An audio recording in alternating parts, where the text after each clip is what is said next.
Very good evening aspirants. तो स्वागत है आप सभी का मेरे यूट्यूब चैनल एस्पिरेंट्स जीएस पे। तो जैसे कि आपको पता है ना कि एसएससी का टॉप 200 की एक सीरीज़ चल रही है जिसमें हमने दो टॉपिक्स को कर लिया। ये टॉप 200 सीरीज़ जो है बेसिकली पीवाईक्यू पे बेस्ड है, जो बार बार रिपीटेड टॉपिक्स हैं उसको हम कवर कर रहे हैं। जैसे कि हमने 3 लिस्ट ऑफ द कॉन्स्टिट्यूशन को कंप्लीट कर लिया, schedule of the Indian constitution को कंप्लीट कर लिया है, और आज हम करने वाले हैं एलपीजी रिफॉर्म्स को। ठीक है, तो ये है थर्ड टॉपिक आउट ऑफ 200। हमारा कोशिश यही रहेगा कि सीजीएल से पहले हम 200 टॉपिक को कवर कर लें।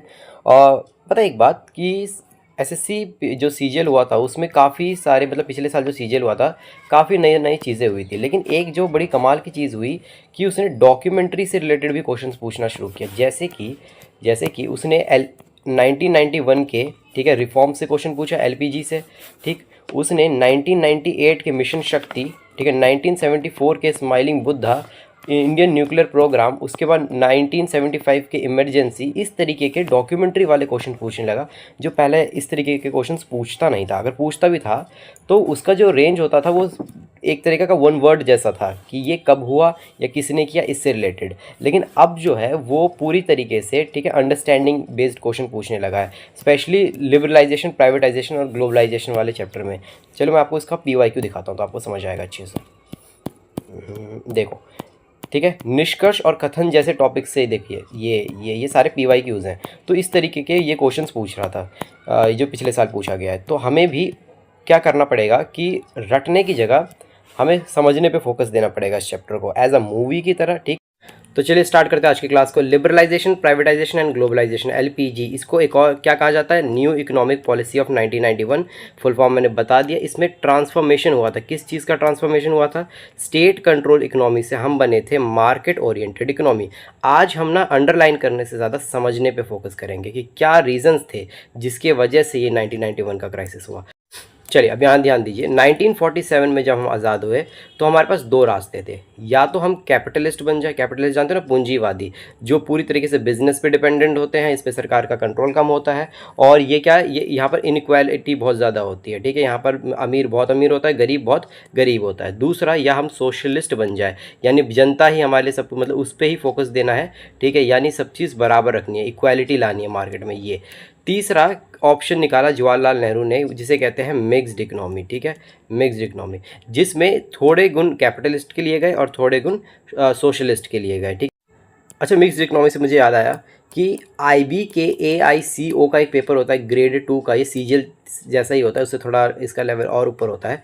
ये स्टेटमेंट वाइज क्वेश्चन पूछता है। उसने क्या पूछा था, एक बार बिल्कुल वन लाइनर क्वेश्चन पूछा था, बहुत रेयर होता है वन लाइनर पूछे, लेकिन वो भी पूछा था ऐसा जो बच्चे कर ही नहीं पाए, कि मिक्स्ड इकोनॉमी जो है, मिक्स्ड इकोनॉमी, ये वर्ड किसने कॉइंड किया। ठीक है, ये शब्द किसने दिया था? तो ये दिया था आपके पैट म्यूलिन्स ने। ठीक है, ये नाम याद रखना, पैट म्यूलिन्स ने दिया था। ठीक है, अब जब यहाँ पूछ सकता है तो सीजीएल में भी पूछ सकता है, इसीलिए मैंने आपको बता दिया। ठीक है, अब ये समझ आया कि हमने मिक्स्ड इकोनॉमी चुन ली, लेकिन प्रॉब्लम ये था कि मिक्स्ड इकोनॉमी हमने चुन तो ली, लेकिन हमारा झुकाव किधर था?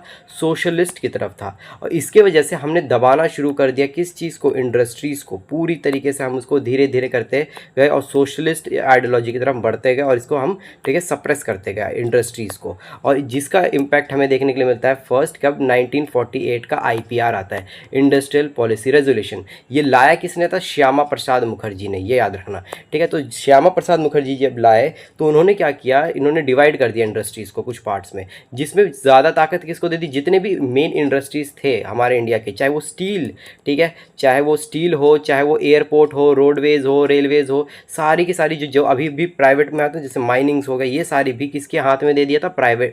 गवर्नमेंट के हाथ में दे दिया था। प्राइवेट के हाथ में कुछ था ही नहीं। ठीक है, स्मॉल स्केल इंडस्ट्रीज़ जो थी वो थोड़ी मोड़ी चल रही थी। तो एक समझ मान के चलिए कि हम पूरे के पूरे गवर्नमेंट पे ही निर्भर थे, तो हमारे पास खुद का कोई ऐसा वो था ही नहीं कि प्राइवेट में हम खुद का कुछ नाम हो। और इसके बाद सरकार फिर भी नहीं रुकती, वो क्या करती है, 1951 में क्या लाती है? लाइसेंस पॉलिसी को ले आती है। लाइसेंस पॉलिसी क्या होता है? मतलब लाइसेंस राज जिसे कहते हैं। इसने और स्ट्रिक्ट कर दिया। अभी आप ईज़ ऑफ डूइंग बिजनेस सुनते हो ना, कि जो भी हमारे स्मॉल स्केल इंडस्ट्रीज़ है या कोई सी भी इंडस्ट्रीज़ है उसको बढ़ावा देना है, इकोनॉमिक जोन उनको प्रोवाइड करवाना है, ये सब। अब उस टाइम पर बिल्कुल उल्टा था, जितना हो सके इंडस्ट्रीज़ को, है ना, मतलब बांध के रखो, ये था, ताकि उनको ग्रो नहीं करना। ऐसा क्यों कर रही थी सरकार? इसलिए कि डर था, जैसे विदेश विदेशी कंपनी हमारे इंडिया में आई थी। कब आई थी? 1765 के टाइम पे, जो कॉलोनियल सिस्टम जो उन्होंने इस्टेब्लिश किया था, फिर से इस्टेब्लिश ना हो जाए, विदेशी कंपनी ना आए और हम पे फिर से कब्जा ना कर ले, इसीलिए सरकार डरती थी और उनका पर्सनल मोटिव भी था, ठीक है। वो गवर्नमेंट को ही समय हमेशा सुपीरियर बना के रखनी चाहती थी, इसीलिए उन्होंने प्राइवेट पे कभी ध्यान नहीं दिया। बाद क्या होता है ना कि ये रुकते फिर भी नहीं है, इन्होंने 1956 में लाया है आईपीआर एक और, ठीक है। अब इस आईपीआर में क्या था? इसमें ये था, इसको कहते हैं इकोनॉमी का कॉन्स्टिट्यूशन, जिसमें और ज़्यादा रेस्ट्रिक्शंस डाल दिया गया इंडस्ट्रीज़ पे। अब हम धीरे धीरे क्या, हमारी इंडस्ट्रीज़ पूरी ख़त्म हो गई थी, ठीक है। अब कोई बड़ी इंडस्ट्रीज़, बड़ी तो पहले भी नहीं थी, अब तो जो भी था वो भी लगभग ख़त्म हो गया था। तो इंडिया बिल्कुल क्या हो गया था, है ना, एक तो विदेशी सामान पे पूरा निर्भर, और कैसा सामान? केवल खाद्य पदार्थ, हम केवल फूड आइटम्स को मंगाते थे या केवल पेट्रोल को मंगाते थे, ठीक है। हम बाकी चीज़ों को मंगाते नहीं थे, बिल्कुल मना कर देते थे। क्यों? क्योंकि अभी भी हमें डर था कि फिर से अंग्रेज़ ना आ जाए। अब इसी के वजह से हमें क्या कहा गया? क्लोज्ड इकोनॉमी, ठीक है। अब ये समझ आया हमें क्यों क्लोज्ड इकोनॉमी कहा जाता था। अब इसके बाद क्या होता है, जब वॉर शुरू होता है, 1962 का वॉर होता है, 1965 का वॉर होता है, 1971 का वॉर होता है, इसके वजह से इंडिया की जो इकोनॉमी की जो है ना पूरी तरह से कमर टूट गई थी, ठीक है।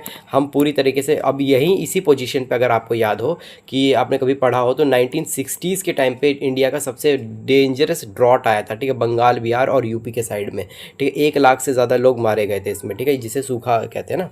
पता है, जब यूएस से हमने मदद मांगा था ना कि हमें, हमारे पास खाने के लिए अनाज नहीं है, तो यूएस ने हमें PL 480 जैसा अनाज दिया था। ये सुअरों को खिलाने वाला खाना है, ठीक है। इतना मतलब गिरा हुआ देश है ना ये। आज जो लोग कुछ तारीफ़ करते हैं ना कि यूएस जैसा बनो, इसके जैसा ये पहले भी ख़राब था, आज भी ख़राब है। इसकी नीयत शुरुआत से ऐसी ही रही है, ठीक है। इसी टाइम की बात है, चाइना ना तेज़ी से ग्रो करने लगा था। ये 1970s की बात है, खुले द्वार की नीति कहते हैं, ये इसने इंट्रोड्यूस किया और बहुत तेज़ी से। अब इससे सीखने की जगह उल्टा हमने क्या किया, हमने MRTP ले आए, ठीक है। और ये होता है मोनोपोली रेस्ट्रिक्शन ट्रेड पॉलिसी। इसको मैं डिटेल में कवर करूँगा, बस ये समझ लो कि इस पर मोनोपोली नहीं होती। मोनोपोली का मतलब क्या होता है? एक अधिकार होता है, उसको पूरी तरीके से ख़त्म कर देना है कि किसी भी इंडस्ट्रीज़ का एक अधिकार ना हो पाए मार्केट में, ठीक है। ये यानी और इंडस्ट्रीज़ को इसमें सप्रेस करना था। इसके साथ साथ सरकार ले आती है फेरा एक्ट। क्या लाती है? फेरा एक्ट। फेरा क्या होता है? ये होता है फॉरेन एक्सचेंज रेगुलेटरी अथॉरिटी होती है कि देखो, जो फॉरेन एक्सचेंज होता है ना, वो जनरली सप्लाई और डिमांड पे आपका डिपेंड करना चाहिए, लेकिन उन्होंने क्या किया, हमारी सरकार ने और इसको रेगुलेट करना शुरू कर दिया। तो मैं आपको समझाने की कोशिश क्या कर रहा हूँ कि किस तरीके से हम 1991 के क्राइसिस पे बढ़े। ये केवल 1-2 दिन की वजह से नहीं हुआ था, ये पूरी एक जर्नी थी। क्यों चाइना अचानक बहुत तेज़ी से बूम करने लग गया 1970 के टाइम पे? ऐसा नहीं केवल उसने पॉलिसी ले आई इसीलिए। हमारी पॉलिसी के साथ साथ तुम एक तो पॉलिसी नहीं लाए, ऊपर से तुमने जो इंडस्ट्रीज़ थे जो ग्रो कर सकते थे, तो उन्हें और रेस्ट्रिक्शंस पे रेस्ट्रिक्शंस लगाना शुरू कर दिया। तो यही रीज़न था कि यहाँ आगे चल के 1991 का क्राइसिस होता है। एक और हिडन रीज़न है, और ये भी आपके पेपर में पूछता है, 1974 का स्माइलिंग बुद्धा से रिलेटेड, यानी न्यूक्लियर प्रोग्राम से रिलेटेड। इसमें क्या करता है, इंदिरा गांधी थी, उन्होंने क्या करवाया था, ठीक है, न्यूक्लियर टेस्ट करवाया था और दुनिया को बताया था कि हम कैपेबल हैं न्यूक्लियर बॉम्ब बनाने के। इससे यूएस बहुत चिढ़ गया था। ये बिल्कुल सेम अभी जैसे ईरान के साथ हो रहा है ना, ईरान बनाने की कोशिश कर रहा है और वो यूएस बनाने नहीं दे रहा, इसी तरीके से वो हमारे साथ भी करने की कोशिश करता है। जब हमने दिखा दिया कि हम कैपेबल हैं, ठीक है, और हम बना सकते हैं और बनाने ही वाले थे, तो यूएस ने टांग अड़ा दी, हम पे बहुत सारे रेस्ट्रिक्शंस डाल दिए। और जैसे कि ब्राज़ील से हमारा आता था यूरेनियम, उसको पूरी तरीके से, है ना, इसको धमका के पूरा कॉर्नर में कर दिया कि आप अगर इंडिया से रिलेशन रखोगे तो आपके साथ मतलब क्या, आपको पूरी तरीके से टैरिफ का सामना करना पड़ेगा। तो ब्राज़ील हमसे, जो हमारे बहुत अच्छे रिलेशंस थे इससे, ठीक है, तो पूरी तरीके से ये बैकवर्ड हो गया था। तो ये एक हिडन रीज़न था। धीरे धीरे क्या होता है, हम पे सैंक्शंस, जैसे कि रशिया पे सैंक्शंस लगाते हैं ना, इसी तरह के सैंक्शंस लगाए गए और हम धीरे धीरे क्या करने लगे, एक क्राइसिस की तरफ बढ़ने लगे। उसी टाइम से हमारा फॉरेन रिजर्व पूरा है ना ख़त्म होने लगा था।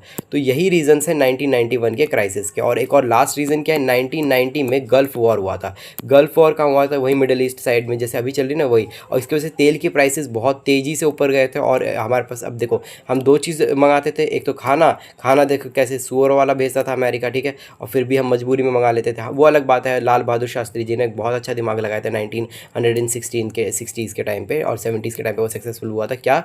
और हरित क्रांति, ठीक है। अगर वो नहीं किया होता तो बताओ क्या होता हमारा, ठीक है। और दूसरा, ये जो तेल वाला सिस्टम था, तेल वाला सिस्टम बहुत ख़राब हो गया था कि तेल तो हमारे लिए बहुत ज़रूरी थे एनर्जी के लिए, लेकिन गल्फ़ वॉर की वजह से पूरी तरीके से, ठीक है, ये प्राइस बढ़ गया। और यही सारे रीजंस ने क्या किया, हमारे 1991 के, ठीक है, क्राइसिस को लीड किया, ठीक। तो मैंने आपको इसलिए बताया क्योंकि ये सारी चीज़ें ना आपके एसएससी से रिलेटेड ही हैं। आईपीआर आपके एसएससी से रिलेटेड है, बहुत इंपॉर्टेंट टॉपिक है। इसको आगे चल के अभी तो मैंने ग्लिम्स ही दिखाया है इसका, ठीक है। आपका जो न्यूक्लियर प्रोग्राम है वो मैंने आपको शो किया। गल्फ वॉर तो नहीं, ये तो नहीं पूछेगा, लेकिन आपका जो मैंने बताया एमआरटीपी हो गया, फेरा एक्ट हो गया, ये सारी चीज़ें बहुत इंपॉर्टेंट है, ठीक है। मैंने एक आइडिया दे दिया ताकि आपको आगे प्रॉब्लम ना हो, या अगर आप जब मॉक भी लगाओ तो ऐसा ना हो कि बिल्कुल आपके लिए वो चीज़ें नहीं हो, ठीक है। तो अब देखना कि आप कितने ईजिली इस टॉपिक को समझ पाओगे, ठीक। तो स्टेट कंट्रोल इकोनॉमी समझ आया, किस तरीके से स्टेट ने पूरी तरीके से जकड़ रखा था इकोनॉमी यानी इंडस्ट्रीज़ को। उससे हम बन गए मार्केट ओरिएंटेड मतलब जो सप्लाई और डिमांड पे डिपेंड करता है इकोनॉमी, यानी जितनी डिमांड है चीज़ों की उतनी सप्लाई करो, ये सरकार पे निर्भर मत बैठो, ठीक है। उसको कहते हैं मार्केट ओरिएंटेड इकोनॉमी। बैकग्राउंड हमने वैसे भी देख लिया, हम उसके 1991 के बैकग्राउंड को देखते हैं कि उस टाइम पे क्या चल रहा था। हाई फिस्कल डेफिसिट चल रहा था। फिस्कल डेफिसिट क्या होता है कि मान लो कि सरकार के पास 100 रुपये हैं, ठीक है, लेकिन वो आप पे खर्च कर, पूरे देश पे खर्च कर रही है 110 रुपये। अब ये 110 रुपये मतलब नीड है देश की 110 रुपये, उसको खर्च करना ही पड़ेगा। तो ये 10 रुपये एक्स्ट्रा कहाँ से लाई? ये बोरो की, उधार लिया, उसे बोरोइंग को ही फिस्कल डेफिसिट कहा जाता है, उसी को शो करता है वो, ठीक है। तो ये हमारे पास फिस्कल डेफिसिट बहुत ज़्यादा था। क्यों? क्योंकि समझो कि हमारे देश की जितनी इकोनॉमी थी, यानी जितनी प्रोडक्शन जीडीपी हो रहा था, जितना पैसा आ रहा था, उतना हमारा सफिशिएंट नहीं था लोगों का पेट भरने के लिए। इसीलिए तो लोग हमारे भुखमरी से मर रहे थे, है ना। और इसीलिए हमने क्या किया, बार बार क्या लेने शुरू किया, लोन लेना शुरू कर दिया। जब आप बार बार लोन लेते हो तो आपकी करेंसी गिरने लगती है, क्योंकि उसकी वैल्यू गिरने लगती है, ठीक है, फॉरेन एक्सचेंज में। क्योंकि आप गोल्ड को ठीक है क्या करने लगते हो, एज एक्सचेंज करने लगते हो इस हिसाब से, ठीक है। चलो, इन्फ्लेशन बहुत हाई था। इन्फ्लेशन पता है ना क्या होता है? महंगाई। जब डिमांड, हम अब ये भी समझो कि जब मार्केट में डिमांड ज़्यादा हो और सप्लाई कम हो तब इन्फ्लेशन होता है। तो हमारे मार्केट में लोग ज़्यादा थे हमारे देश में, तभी उस टाइम पे भी पॉपुलेशन ज़्यादा थी, ठीक है, और जनसंख्या विस्फोट भी हुआ था। कब हुआ था? 1951 में हुआ था, ये ध्यान रखना। तो ये जो पॉपुलेशन इतनी थी तो डिमांड भी ज़्यादा ही रही होगी, लेकिन मैन्युफैक्चरिंग करने के लिए कुछ था ही नहीं ना। तो जब मैन्युफैक्चरिंग करने के लिए था नहीं तो डिमांड ज़्यादा थी, तो इन्फ्लेशन होगा ही होगा। ये चीज़ क्लियर हुई। एक्सटर्नल डेप्ट बहुत बढ़ गया था। वही, जब फिजिकल डेफिसिट ज़्यादा होगा, जब हम ज़्यादा कर्जा लेंगे तो वही तो डेप्ट का रूप बन जाएगा, ठीक है। फॉरेन एक्सचेंज रिजर्व्स, वही रिजर्व्स की मैंने बताया कि लो था बहुत रिजर्व। जैसे जैसे हम ज़्यादा लोन लेंगे हमारा गोल्ड गिरवी रहने लगेगा, जिसकी वजह से हमारा रिजर्व जो है, जो विदेशी डॉलर है, वो कम पड़ने लगेगा। और गल्फ वॉर की वजह से तेल के प्राइसेस बढ़ गए, तो मैंने बता दिया था। और पॉलिटिकल इंस्टेबिलिटी, ठीक है, 1980s के बाद से, ठीक है, ये 1990 इन टाइम पे क्या चल रहा था? कोएलिशन गवर्नमेंट्स चल रही थी, ठीक है, गठबंधन की सरकार बार बार गिर रही थी, उठ रही थी, इस तरीके से, ठीक। कुछ डाटा आपको ज़रूर देख लेना चाहिए कि उस टाइम पे फॉरेन एक्सचेंज कितना था, 1.2 बिलियन था, जो कि बहुत कम है पूरे एक इतने बड़े देश के लिए, ठीक है। और इंडिया हैड रिजर्व्स केवल दो, ये एक हेडलाइन था, इसीलिए ये ना बार बार यूज़ होता है ये वर्ड। जब भी आप कोई डॉक्यूमेंट्री देखोगे ना, सुनोगे कि स्टार्टिंग इसी तरीके से करते कि इंडिया के ऐसा भी समय था जब इंडिया के पास केवल 2 या 3 सप्ते का ही इम्पोर्ट के लिए रिजर्व्स बचे थे। तो ये याद कर लेना ज़रा, ठीक है। फिजिकल डेफिसिट कितना था? ये था 8.3%। जीडीपी का 8.3% फिजिकल डेफिसिट बहुत होता है। अभी कितना है? 4.3% फिजिकल डेफिसिट है, जबकि हमारे पास इतना अभी ठीक ठाक पैसा भी है, ठीक है। हम अब एक्सपोर्ट भी अब बहुत तेज़ी से ऊपर करते जा रहे हैं, ठीक है। 800 बिलियन से ज़्यादा हमने एक्सपोर्ट किया है। उस पोजीशन पे भी हम केवल 4.3 का फिजिकल डेफिसिट है। और जब हमारे पास पैसा नहीं था उस पॉइंट पे देखो कितना ज़्यादा फिजिकल डेफिसिट था हमारा, ठीक है। इन्फ्लेशन जो था 13% पे था। इन्फ्लेशन बहुत ज़्यादा हाई था, मैंने अभी बता दिया फिर इन्फ्लेशन क्यों होता है। और अलग अलग तरह के इन्फ्लेशन होता है, एक होता है क्रीपिंग इन्फ्लेशन होता है, एक होता है वॉकिंग इन्फ्लेशन, एक होता है आपका रनिंग इन्फ्लेशन, फिर एक उसके ऊपर होता है हाइपर इन्फ्लेशन। तो ये जो था वो रनिंग इन्फ्लेशन की कैटेगरी में था। और जब इन्फ्लेशन बहुत ज़्यादा होगा तो लोगों के पास इसका मतलब पैसा नहीं होगा, और पैसा नहीं होगा तो देश में महंगाई के इतनी ज़्यादा महंगाई, और लोगों के पास पैसा नहीं है खर्च करने के लिए, तो भुखमरी आएगी ही, ठीक है, क्राइसिस होगा ही होगा। तो एक बहुत इंपॉर्टेंट ध्यान रखना कि पिछले साल क्वेश्चन पूछा गया था कि डेट पूछ लिया। जनरली वो मैंने बताया ना कि वो कथन निष्कर्ष से पूछ रहा था, लेकिन अगर वन लाइनर में पूछा तो पूछा भी क्या ये, ठीक है। 1991 को कांस्टेंट रखा, जुलाई कांस्टेंट रखा, लेकिन डेट चेंज किया उसने, ठीक है। तो 24 जुलाई को लागू किया गया था। ओके, ये क्लियर हुआ। आर्किटेक्ट्स देखते हैं, मतलब कौन हमारे उस टाइम पे एक हीरो मान के चलिए जिन्होंने ये पॉलिसी लाई, क्योंकि अगर वो ये पॉलिसी नहीं लाते तो हमारा देश काफ़ी ज़्यादा दिक्कतों में पड़ जाता। प्राइम मिनिस्टर कौन थे उस टाइम? नरसिम्हा राव जी थे, ठीक है। मनमोहन सिंह जी का दिमाग था जब भी वो फाइनेंस मिनिस्टर हुआ करते थे, ठीक है। हमें मदद किस किस ने दी थी, ठीक है? एक वर्ल्ड बैंक ने दी थी, आईएमएफ ने दी थी। आईएमएफ से पूछता है कितना पैसा दिया था, 2.2 बिलियन, याद रखना इस चीज़ को, 2.2 बिलियन डॉलर का, ठीक है, पैसा दिया था। और हम क्या बोला था, लेकिन इसने शर्त क्या रख दी थी कि आपको अपने मार्केट को, अपनी जो इकोनॉमी जो क्लोज कर रखी है, बंद कर रखी है, उसको खोलना पड़ेगा, ठीक है। तो अब फिर जाके हमने ये चीज़, तब जाके हमें ये 2.2 बिलियन मिला था और हमने ये चीज़ बात मानी और एलपीजी रिफॉर्म्स लाए थे। तो एलपीजी को देखते हैं, ये ज़्यादा लंबा टॉपिक नहीं है, अब थोड़ा सा ये इसे समझना है, ठीक है। देखो, एलपीजी का मतलब होता है removal of unnecessary government control. आपको बस इतना सा कीवर्ड याद रखना है, ठीक है। देखो होता क्या है, इसको अगर मैं थोड़ा सिंपल वे में समझाऊं, जो लिबरलाइजेशन और जो आपका प्राइवेटाइजेशन है, सुनने में एक जैसा लगेगा, लेकिन और दोनों एक दूसरे से रिलेटिव भी हैं। तो इसको समझोगे कैसे? चलो एक एग्जांपल से समझते हैं, ठीक है। बड़ा बेतुका एग्जांपल आ रहा है मन में, चलो कोई बात नहीं, ठीक है।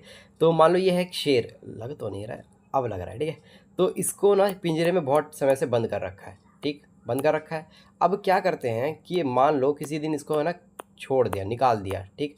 अब एक तो क्या मेरा फर्स्ट स्टेप था इसका जीवन में, क्या मिली? आज़ादी मिली।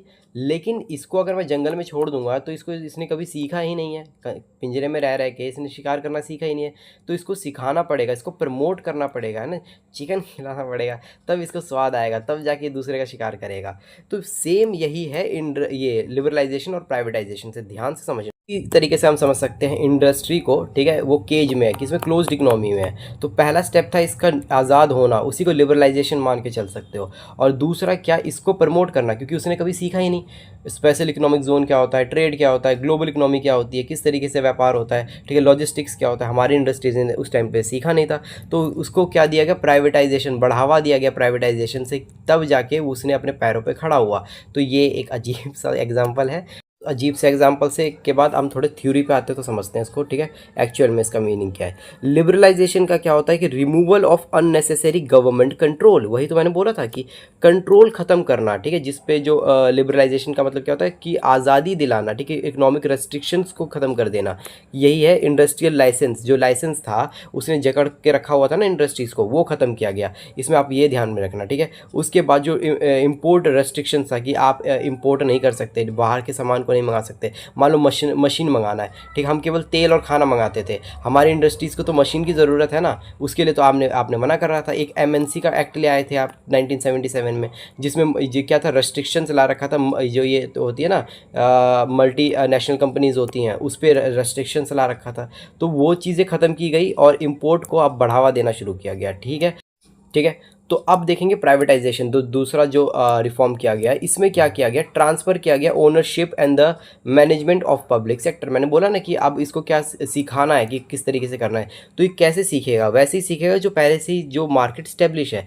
तो सारे के सारी ताकत किसके पास थी? स्टील किसके पास था? वो गवर्नमेंट के पास था। तो स्टील किसको दे दिया गया? प्राइवेट वालों को दे दिया गया था। तो ये पहले से ही जो मार्केट स्टेब्लिश है, तो उसको उस पर सीखने में, उसको और बड़ा करने में क्या प्राइवेट वालों को टाइम लगेगा?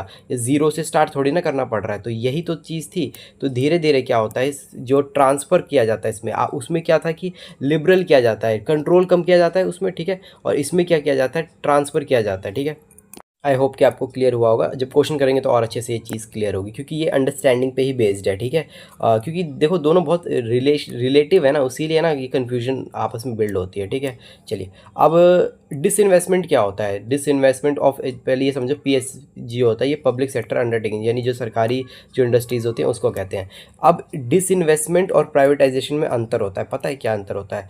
कि मैंने बोला कि रेलवे का ना प्राइवेटाइजेशन हो रहा है। क्या मतलब कि रेलवे जो है वो प्राइवेट को दे दिया? नहीं, क्या किया, जो 100% का शेयर होगा, ठीक है, उसमें से मैंने बोला कि मैंने 51% जो दे दिया वो प्राइवेट को दे दिया। पहले जो गवर्नमेंट के हाथ में था वो अब 51% जो है प्राइवेट के हाथ में है, और 49% किसके हाथ में है? ये अभी भी गवर्नमेंट के हाथ में है। यानी दोनों डिसीजन ले रहे हैं, दोनों वहीं पे है, लेकिन ज़्यादा ताकत अब थोड़ा प्राइवेट के पास में है। इसी को कहते हैं प्राइवेटाइजेशन, ठीक है। पूरी तरीके से बेच नहीं देते। अब जो पूरी तरीके से जब आप ज़मीन बेच देते हो, जैसे कि मान लो कोई माइन है, ठीक है, कोई माइंस है, उसको सरकार ने, वो घाटे में चल रही थी तो किसी प्राइवेट के हाथ में बेच दिया, ठीक है, अडानी के हाथ में बेच दिया, तो ये जो होगा इसी को कहते हैं डिसइन्वेस्टमेंट।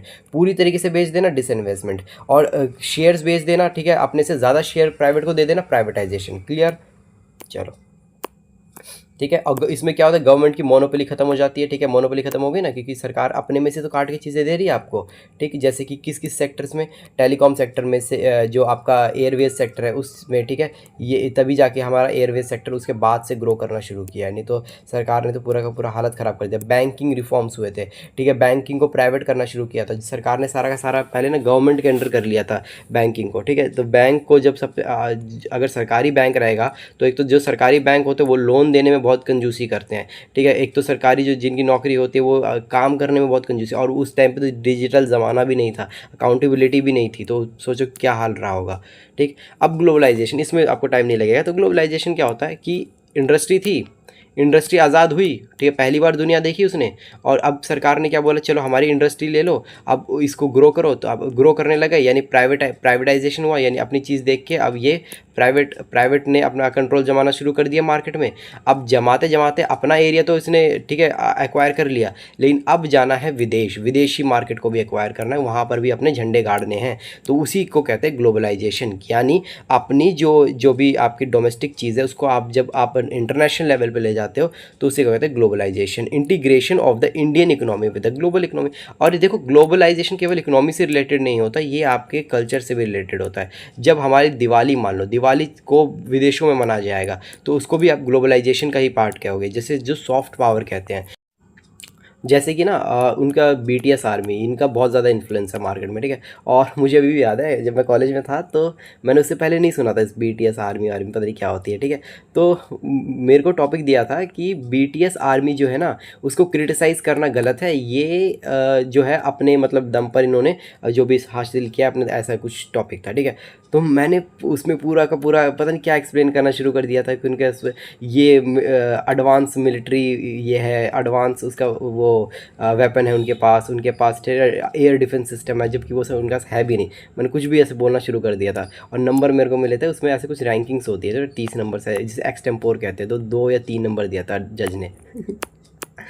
तो ठीक है, तो समझ आ गया कि ग्लोबलाइजेशन क्या होता है। ग्लोबलाइजेशन इंटीग्रेशन करना होता है। अब जैसे कि फॉरेन डायरेक्ट इन्वेस्टमेंट, अच्छा देखो FDI में ये भी मैं करवाऊंगा, FDI और FPI में क्या अंतर होता है। फॉरेन डायरेक्ट इन्वेस्टमेंट का मतलब होता है, मान लो ये मेरी ज़मीन है, ठीक है, मतलब ये देश है, अब देश में कोई विदेशी कंपनी आती है और अब जैसे एप्पल आता है, उसने अपनी इंडस्ट्रीज़ यहाँ पर खड़ी कर दी, ठीक है, फिजिकली खड़ी कर दी, यहाँ मैन्युफैक्चरिंग हो रहा है उसका, ठीक है, that is called the foreign direct investment, ठीक है। फॉरेन का डायरेक्ट इन्वेस्टमेंट हो रहा है। और फॉरेन पोर्टफोलियो इन्वेस्टमेंट होता है एक, जिसमें क्या कहता है कि इंडस्ट्रीज तो मेरी ही है ये, ठीक है, मेरी ही कंपनी है, लेकिन विदेशी कंपनी इसमें पैसा लगा रही है कि इसको लग रहा है कि ये कंपनी आगे चल के बड़ी होगी, तो इसको कहते हैं फॉरेन पोर्टफोलियो इन्वेस्टमेंट। क्लियर हुआ? उसके बाद हमने फॉरेन ट्रेड पे ध्यान देना शुरू कर दिया, ठीक है। जो बैरियर्स लगा रखे थे अपने देश में कि हम तेल और खाने के अलावा कुछ नहीं खरीदेंगे, उस बैरियर्स को ख़त्म किया हमने, ठीक है। चलो, और क्या किया था ये चीज़, और MNC, हाँ, जो मैंने बताया था ना 1977 में जो MNC पे जो हमने रेस्ट्रिक्शन डाल दिया था वो ख़त्म किया हमने, ठीक है। MRTP एक्ट को ख़त्म किया था। फैरा एक्ट जो मैंने बताया था, फॉरेन एक्सचेंज रेगुलेटरी अथॉरिटी, इसको ख़त्म करके क्या लाया था हमने, फैमा लाया था, ठीक है, फॉरेन एक्सचेंज मॉनेटरी अथॉरिटी लाया था, मैनेजमेंट अथॉरिटी। तो ये क्या किया इसने, अब धीरे धीरे फॉरेन एक्सचेंज को मैनेज करना शुरू किया। किस बेसिस पे? सप्लाई और डिमांड के बेसिस पे। पहले बताया था ना रिजिड था, गवर्नमेंट कंट्रोल कर रही थी। तो समझ आ रहा है? अभी मैंने QO स्टोरी सुनाई थी आपको, ठीक। चलो, तो अगर उतना नहीं देखना तो आप बस ये देख लेना कि फीचर्स क्या थे, कि हमने क्या किया, इंडस्ट्रियल जो लाइसेंस पॉलिसी थी उसको ख़त्म किया, ठीक है।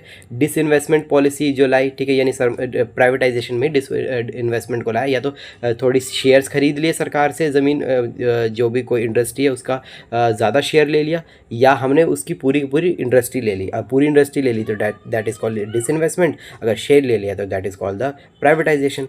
अब उसके बाद फाइनेंशियल सेक्टर में, जैसे कि बैंकिंग वाला मैंने बताया, उसके बाद आपका था टैक्स रिफॉर्म्स, किस पे, इंडस्ट्रीज़ पे टैक्स कम किया गया, ठीक है। ट्रेड लिबरलाइजेशन मैंने आपको ये बता दिया, FDI FPI के बारे में बता दिया। एक्सचेंज रेट पे एक्सचेंज रेट दो होते हैं, एक होता है फ्लोटिंग, एक होता है रिजिड। जब सरकार कंट्रोल करती है तो रिजिड, जब फ्लोटिंग होता है जो सप्लाई और डिमांड पे रहता है, ठीक है। कुछ इंपैक्ट हुआ, पॉजिटिव इंपैक्ट क्या होता है, हायर ग्रोथ, ठीक है। उसके बाद से ग्रोथ हमने बहुत तेज़ी से करना शुरू किया था, तभी से हमारी इकोनॉमी क्या कहलाई, ठीक है, वर्ल्ड की फास्टेस्ट इकोनॉमी कहलाई, ठीक है, मेजर इकोनॉमीज़ में से, ठीक है। अभी भी हम जो है फास्टेस्ट मेजर इकनॉमी है दुनिया के, ठीक। तो उसके बाद आता है rise in the foreign investment, foreign जो हमारा एफडीआई बढ़ा कितना, जब 1991 में क्या रूल लाया गया था कि 51% कर दिया गया था एफडीआई मैंने बता दिया ना, फॉरेन पहले क्या था कि विदेशी आके हमारे ज़मीन पे अपनी इंडस्ट्री बिल्कुल नहीं लगाएगा, लेकिन 1991 के बाद हमने ये बोला चलो 51 तक लगाएगा। लेकिन याद रखना 2017 में नियम क्या लाया गया कि अब वो 100% तक भी लगा सकता है, बस कुछ सेक्टर छोड़ के, जैसे कि डिफेंस हो गया, ठीक है, ये सब, ठीक। ओके, आईटी सेक्टर बहुत तेज़ी से बूम हुआ, ठीक है, इसीलिए आप देखते हो जो हमारी जो जीडीपी है, जीडीपी जानते हो ना, मान लो कि पैसा पूरे देश का, अब उसमें से 54% हमारा केवल सर्विस सेक्टर ही होल्ड करता है, ठीक है। और हमने याद रखना स्किप कर दिया, हमें जैसे जनरली क्या होता है कि एक देश डेवलप कैसे बनता है, एग्रीकल्चर सेक्टर से डेवलप होकर उसका क्या बनता है, इंडस्ट्री सेक्टर ऊपर जाता है, फिर उसके बाद इंडस्ट्री से वो सर्विस सेक्टर जाता है। हमने क्या किया, हमने इंडस्ट्री सेक्टर को मौका ही नहीं दिया, सीधा सीधा सर्विस सेक्टर पे आ गए।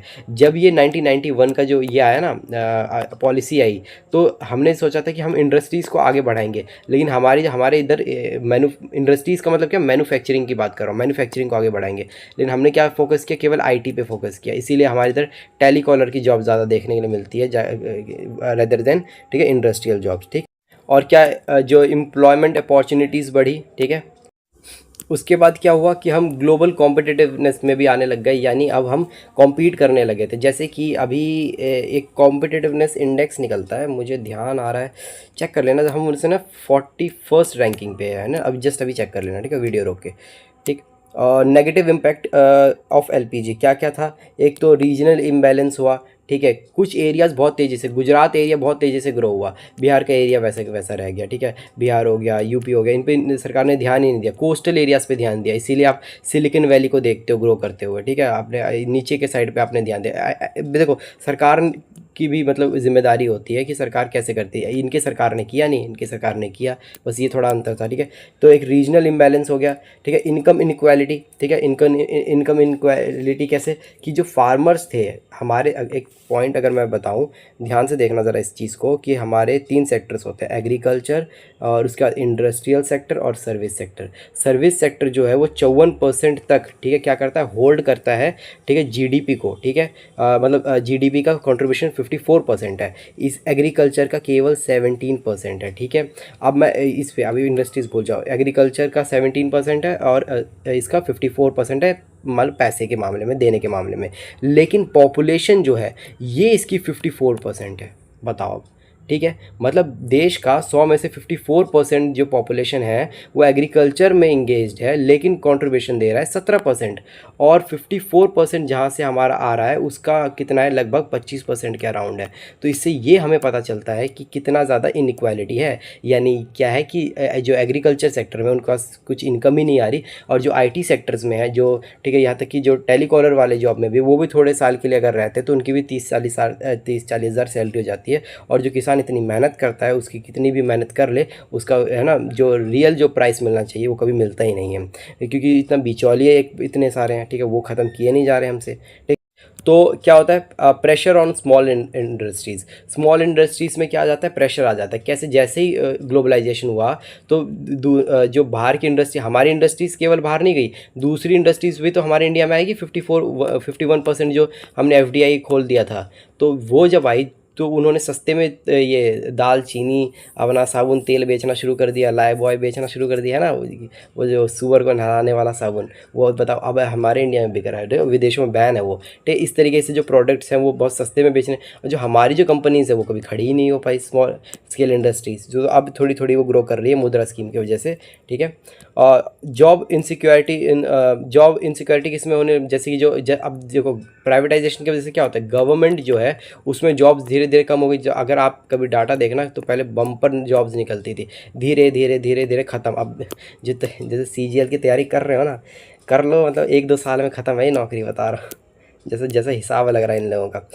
नेक्स्ट आपका dependence on the global economy, तो ग्लोबल इकोनॉमी में डिपेंडेंस बढ़ जाएगी, किस तरीके से बढ़ जाएगी बताओ। जैसे कि मान लो कि इंडिया है, ठीक है, इंडिया ने क्या किया, पहले क्लोज्ड इकोनॉमी हुआ करता था, फिर क्या हुआ, जैसे खुलने के बाद ग्लोबलाइजेशन हुआ, ग्लोबलाइजेशन की वजह से क्या हुआ, इंटीग्रेटेड हो गए दूसरे। अगर दूसरे देश पे इम्पैक्ट पड़ता है, ठीक है, हमारे देश पे भी, जैसे कि तेल हो गया, तेल वहाँ पर अगर मतलब जो गल्फ़ कंट्रीज़ में है वहाँ पर लड़ाई छिड़ गई और वहाँ पर लड़ाई छिड़ने की वजह से वहाँ तेल महंगा हो गया, तो इसका इम्पैक्ट इंडिया पे पड़ेगा। तो यही तो होता है एक दूसरे से क्या होना, ठीक है, एक दूसरे से कनेक्ट हो जाना, क्योंकि हम उस पर डिपेंडेंट है, वो हम पे डिपेंडेंट है। हम मसाले देते हैं, वो हमें क्या देता है, कोई टेक्नोलॉजी देता है। अगर वो टेक्नोलॉजी देना बंद कर दे, उसके पास खुद टेक्नोलॉजी ना हो, तो हमें प्रॉब्लम होगी। वही चीज़ है कि डिपेंडेंस हो जाना। ठीक, कहाँ थे हम?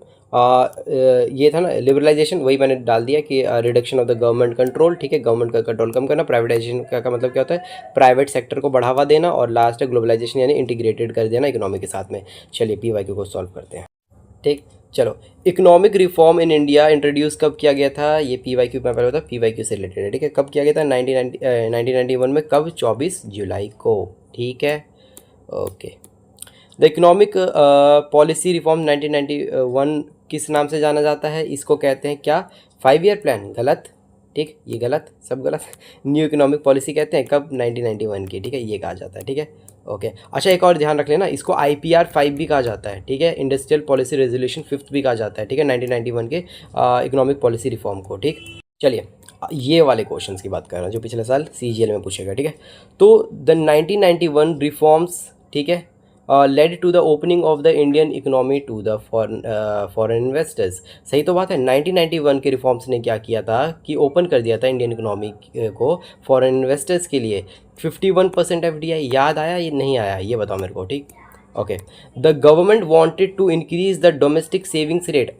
ठीक, इसका रीज़न पूछ रहा है, मतलब इसलिए सरकार ने ऐसा इसलिए किया ताकि डोमेस्टिक सेविंग किया जा सके, इसके रेट को बढ़ाया जा सके। सबसे पहले ये देख लो, रैपिडली जैसे शब्द आ जाए ना, सबका दायरा बिठा देना कि ऐसे जो ये एक्सट्रीमली वर्ड्स होते हैं, रैपिडली, ठीक है, बहुत फास्ट कोई चीज़ हो गई, ठीक है, बिल्कुल बहुत है ना, अचानक से कोई चीज़ हो गई, ठीक है, वो सारी चीज़ें होती हैं ना, एक्सट्रीम वर्ड्स होती हैं। ठीक, अब देखो ये एक तो चलो वो नहीं है, भूल जाओ उसको। ठीक है, अगर नहीं भी होता तो हम यहाँ से निकाल लेते कि डोमेस्टिक सेविंग से इसका क्या रिलेशन है। ठीक है, फॉरेन इन्वेस्टर हमारे इधर आएगा तो हमारा डोमेस्टिक सेविंग बढ़ जाएगा कैसे? ठीक है, हमारे जो पैसे हैं जो घर पे बचे थे वो कैसे बढ़ जाएगा, बताना।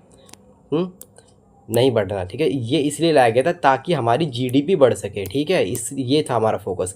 तो A ठीक है, लेकिन आपका ये R गलत है। ठीक है, तो C आएगा इसका आंसर। चलिए ये क्वेश्चन आप करना, 4th आप करना, एक अगला मैं करूँगा, एक छोड़ के करते हैं। ठीक है, चलिए। One objective of liberalisation was to remove the barriers to the entry and the growth of firms. ठीक है, इसका मतलब क्या है कि लिबरलाइजेशन का ये मोटिव था बैरियर लगाना, मतलब बैरियर को रिमूव करना। बैरियर रिमूव करना क्या मतलब? आज़ादी ही तो होती है। तो मैंने बताया था liberalisation is related to your freedom. किसकी फ्रीडम? ये इंडस्ट्रीज़ की फ्रीडम। तो ये आपके सही है। पहले रीज़न देखते हैं। द लाइसेंस राज, उसने रेस्ट्रिक्ट कर रखा था जो भी इंडस्ट्रीज़ थी उसकी फ्रीडम और मार्केट को। सही तो कह रहा है, गलत क्या कह रहा है? ये लिबरलाइजेशन का ऑब्जेक्टिव था क्या? बैरियर को रिमूव करना। क्यों? क्योंकि लाइसेंस राज ने उसके, ठीक है, उसके कंपटीशन, उसके फ्रीडम सभी को क्या कर रहा था? रेस्ट्रिक्ट कर रखा था। क्लियर हुआ? समझ आ रहा है ना? ठीक, तो ये दोनों ठीक है। कहाँ गया दोनों? A B थी, ये A आएगा आंसर। ठीक, चलो ये आप करना, ये मैं करता हूँ। अरे ठीक है, कर लोगे ना? छोड़ दूँ? कर लोगे? चलो।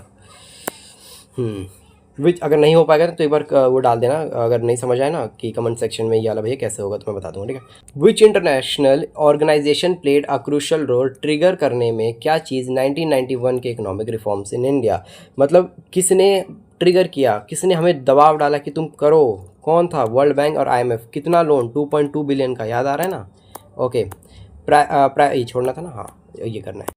चलो नेक्स्ट है, व्हाट इमीडिएट मेजर्स क्या लिया गया था 1991 में? क्या? Balance of payment crisis. Balance of payment crisis नहीं बताया ना मैंने, देखो अच्छा ये BOP के बारे में नहीं बताया।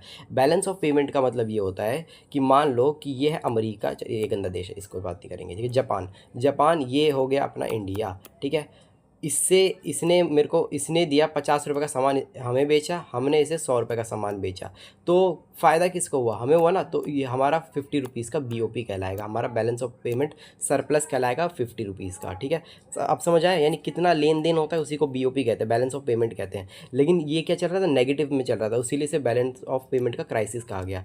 तो इसको रिजॉल्व करने के लिए 1991 में क्या, यहाँ ध्यान दो ज़रा ऑप्शंस पे, इंक्रीज़ करना था।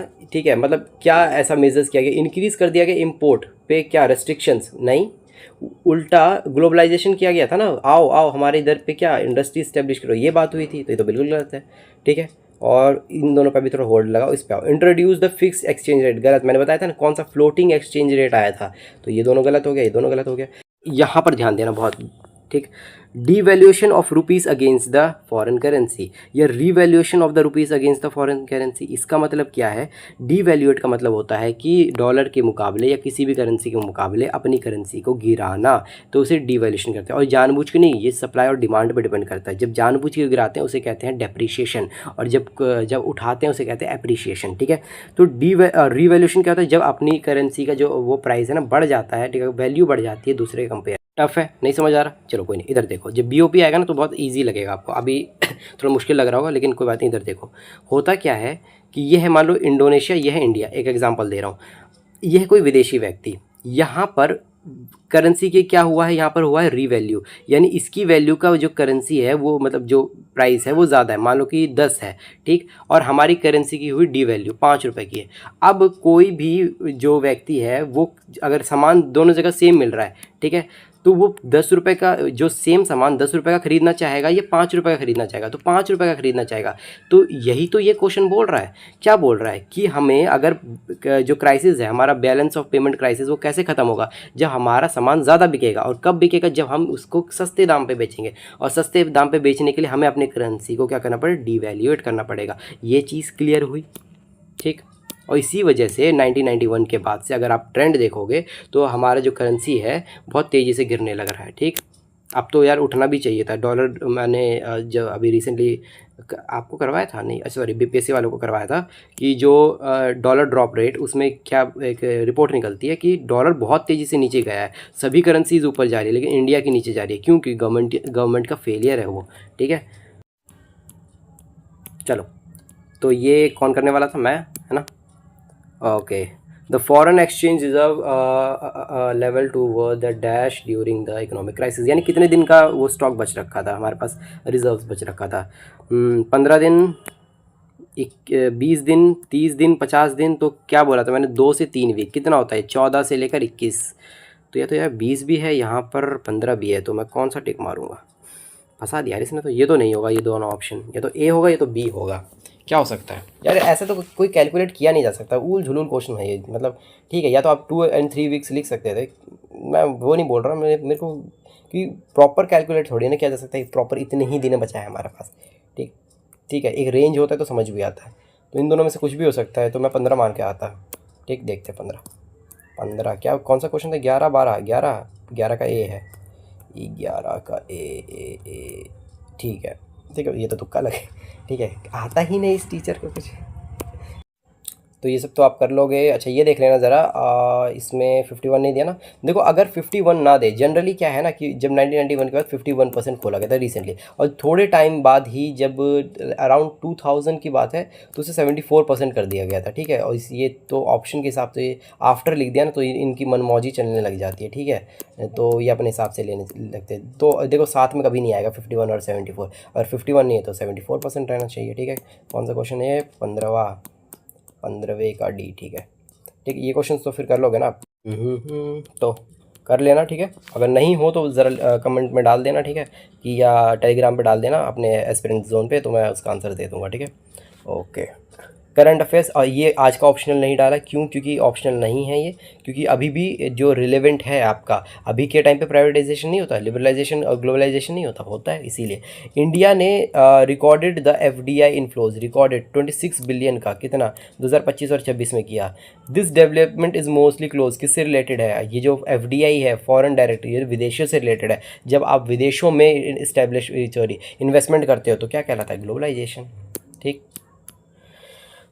The government of India raises the nearly 20,000 crores through the disinvestment and the assets monetization 2026 में। ये किससे रिलेटेड है? डिसइन्वेस्टमेंट किससे रिलेटेड है बताओ? प्राइवेटाइजेशन से रिलेटेड है ना, उसी का तो एक्सट्रीम पार्ट बनता है डिसइन्वेस्टमेंट। ये कोऑपरेटिव फेडरलिज्म क्या कर रहे हैं यहाँ पे, ठीक।